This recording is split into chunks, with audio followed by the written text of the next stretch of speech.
And Tommy, around the Adelaide Footy Club has been through some incredible hardships over the past few years, haven't they? Oh, it's been tragic at times, Treaders. We know that. They've dealt with loss, they've dealt with hardship, as you touched on, and it's been difficult at times for not only players, officials, supporters, everyone, but through all of that, amidst all the pain, they've built a culture that has thrived on overcoming adversity.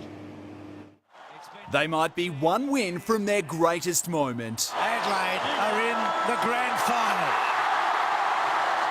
But the Adelaide Football Club hasn't forgotten its darkest hour, the death of new senior coach Phil Walsh. What he did for us in the short time he was here, and how much he cared for all the players in this footy club, and we'll definitely continue to try and honour what he started here. The young men in our squad to go through what we've all gone through together is a big thing. Players forced to overcome the unthinkable together. One of the most resilient footy clubs I've ever been involved in. We've been through so much as a group, and it's just created a stronger bond. I think he'd be looking down tremendously proud of what the boys have achieved so far, but I also know that he'd be absolutely focused on getting the job done come Saturday afternoon. And it's clear the Walsh legacy lives on, from the club's iconic showdown win in his honour to the inspirational finals wins that have followed. What an incredible season it has been for the Adelaide Crows. Don Pike, who was appointed last year, has helped the team committed to carrying on the Walsh's work. Very respectful of Phil and what he brought to the club.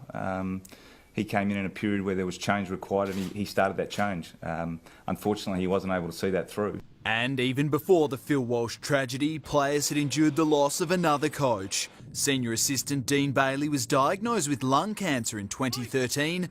He passed away a year later. I've always thought the best thing you learn out of footy, you learn how to lose. You learn how to win, but I think you also learn how to lose. And just this month, the club grieved alongside Sam Jacobs as he mourned the loss of his brother. A stirring win against GWS in the qualifying final, again showcasing the care and resilience of the group. He's a brave man. And there's been many on-field setbacks too. The team suffered a blow when stalwart Brent Riley fractured his skull in a training mishap in 2015 and was forced to retire. They are unanimous in their recommendation that I never play contact sport again. The Crows also losing a string of rising stars to interstate raiders. Phil Davis now captains GWS, while Jack Gunston went on to win 3 premierships at Hawthorn.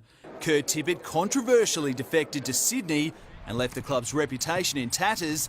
And of course, club champion Patrick Dangerfield went on to win a Brownlow medal after moving to Geelong. This decision to return home has certainly been the hardest decision I've ever had to make. Despite the departures, they've claimed the minor premiership and a grand final now awaits, but not without overcoming significant injury setbacks. First, Eddie Betts, and then Rory Sloane both had emergency appendix surgery. It's strange, isn't it, to happen twice? I don't think you can put it down to anything. It's just how things roll.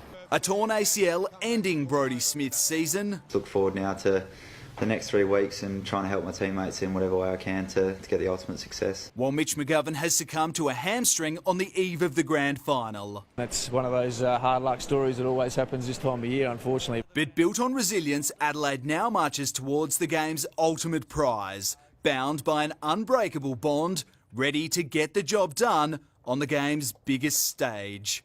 Will Crouch, 9 News. 9 News. See for yourself.